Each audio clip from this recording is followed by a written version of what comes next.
he became an ordinary civil servant, served as a minister, defense, in a quiet note. One target, and you maybe while acquire property here and there because of the presidency, the border presidency. What do I say? But Ibrahim Mahama is abusing the presidency, and it's not helping President Mahama because say Obada and your president. Now start to say who acquire certain things and you put pressure on your brother. What do I say? No, social media people are questioning. Yes, among for council. Do we become one same? What do I say? Now when my president Mahama and look bad, as if all that he's doing is to aid his brother. And you see, because president here brother intimo, obviously we're gonna.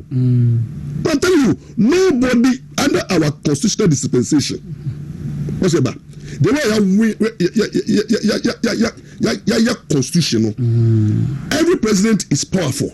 Yes. And currently, President Mahama is so powerful, say he controls the executive power. And he be beyond. In fact, only the power obey to me our appointment, you appointment only in teaching, only be in teaching. Yes. And or you're so powerful, say only about to declare war. The people going to be action as here to the say even crowd judges crowd daily will crowd to me you. Oh yes. Or to me second judge. Or second chief justice. It will judge in jail business. I'm going to say what the hell? Pardon. And or you powerful say what President Mahama is here. When you can because say over resist it. And for example, Ibrahim Mahama call any office in Ghana and not every businessman. No, no, dealer because of the presidency. Ube swallow. Say, by Mama Kacho say, or the Towa say, Tomano. Now say, Tomana. Or say, you are dealing with the president, brother. It's also that thing, no. Yeah. You can, you see, it's an advantage. It was you could say advantage, but don't abuse it.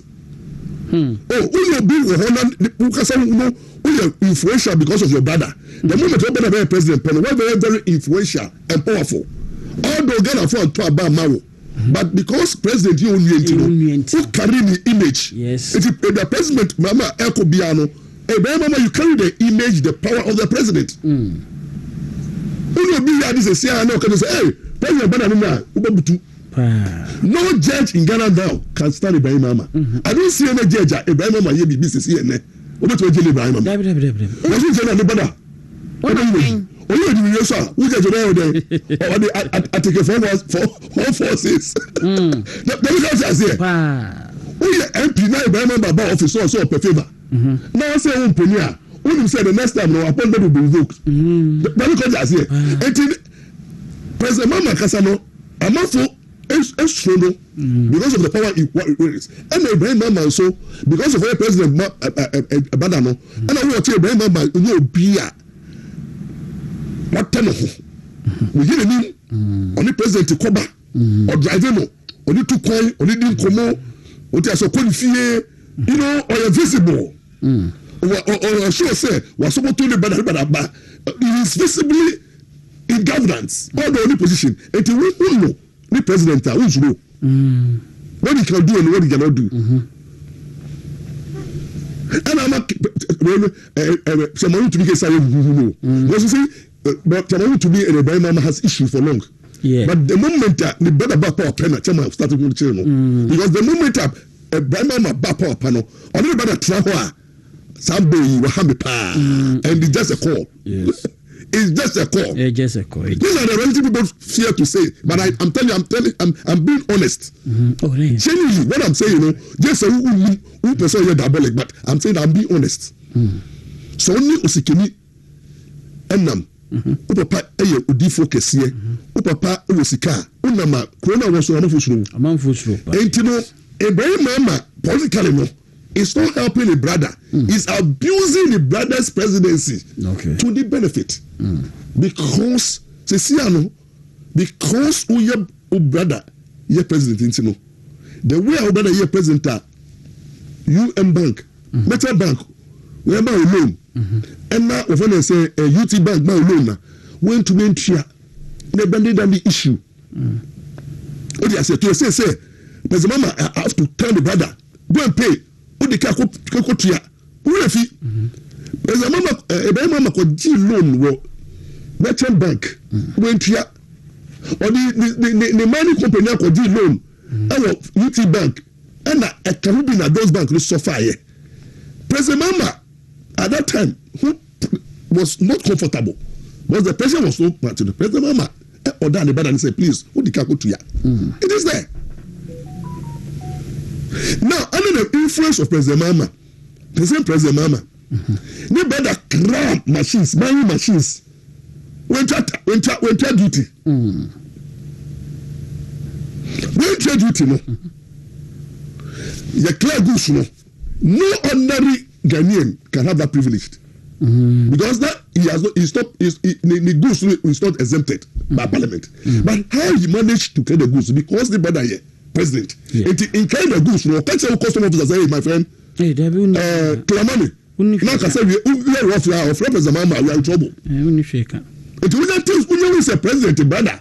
Goods are already. And not clear goods, no, it took the Japan after MPP back power to raise the alarm. Say, Ibrahim Mahama clear goods are own try. Okay. And no, Yoko, inviting now, Oko issue 44 checks. In young go through. It is at time like MPP. Ya ben be on person who go Ibrahim Mahama, Ejuma, SNA. That time I said we saw the part. Because what clear goose without paying duty? We are criminal. Yes. It was a criminal offense. Number 2, we issue checks 44. In young go through. A bouncy. Yeah. And now, we could clear debt no. Just because your brother was in power. All power, yes. Now, come 2026. Over the side of Bioma. Now, all the minerals in Ghana no, is like your company is getting them, having interest in buying them. Azuma. Company say water base in the media because we are rougher. President control executive, air control parliament, air control judiciary, air control civil society, air control journalists in this country. Mahama has become so powerful. So when you have a powerful president who is your brother, you don't make life uncomfortable for the president. By using that power of your president, though, you carry the image. Now, if you say, yeah, quiet here. Look at those days, MPP power. Oh, yes. So, I'm out to be in Tino. Yet, I'm not to say, you know, you're what are you? Refi, I'm a chairman. Only to be FM. That time, no comment. But chairman doing yes was enough to scare people in a certain region. Jamaica to be radio station came to dominate. Presidents and vice presidents were coming here. Yeah. What did you mean? Yeah, what did you mean? What about our power? And a president by our quay, you eat that one. But yeah, abuse. Yeah, abuse. I say, apart from the meeting, I say, MPP will power, but or comedy program be sponsor. Yes. It's a problem. You are now MPP for this kind of Captain Smart. Yeah. Other adverts. Yes, they were playing there, but MPP did not sponsor my program. And kemu. It means I didn't abuse the relationship. It is so even the first say Ube Usikenia and Ma. Oh yeah, say. Only say me Tiwesiano. Me mami Abdowa. Because Ampaw loud. No Ampaw low. And Ampaw was Ampaw GD. Ampaw is a celebrity lawyer. Oh yeah, say. No you be me no to say me mama Abdowa. Of course, sorry. Na ye adversa. Ya ayabo for your Pentecost. Hey, Ampaw mama.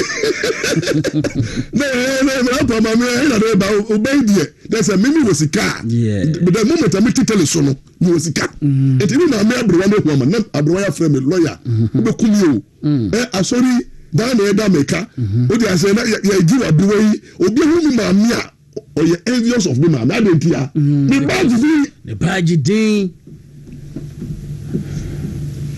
because of me nti na me ba ni ba di bin okay girl I want to make Gaza girl I want to make what did and then me tell interview on air ni papa mo say share Gaza it is say on patasia what did Gaza papa ni Gaza papa it is say Gaza papa obeto ko free na free Gaza papa o ko secondary school bia o boss o Gaza papa ni a o so tale when your brother is a president, you should be very careful how you conduct your act. But Ibrahim Mahama is abusing it. And then yet you are projects. Now, what at the time, the colleague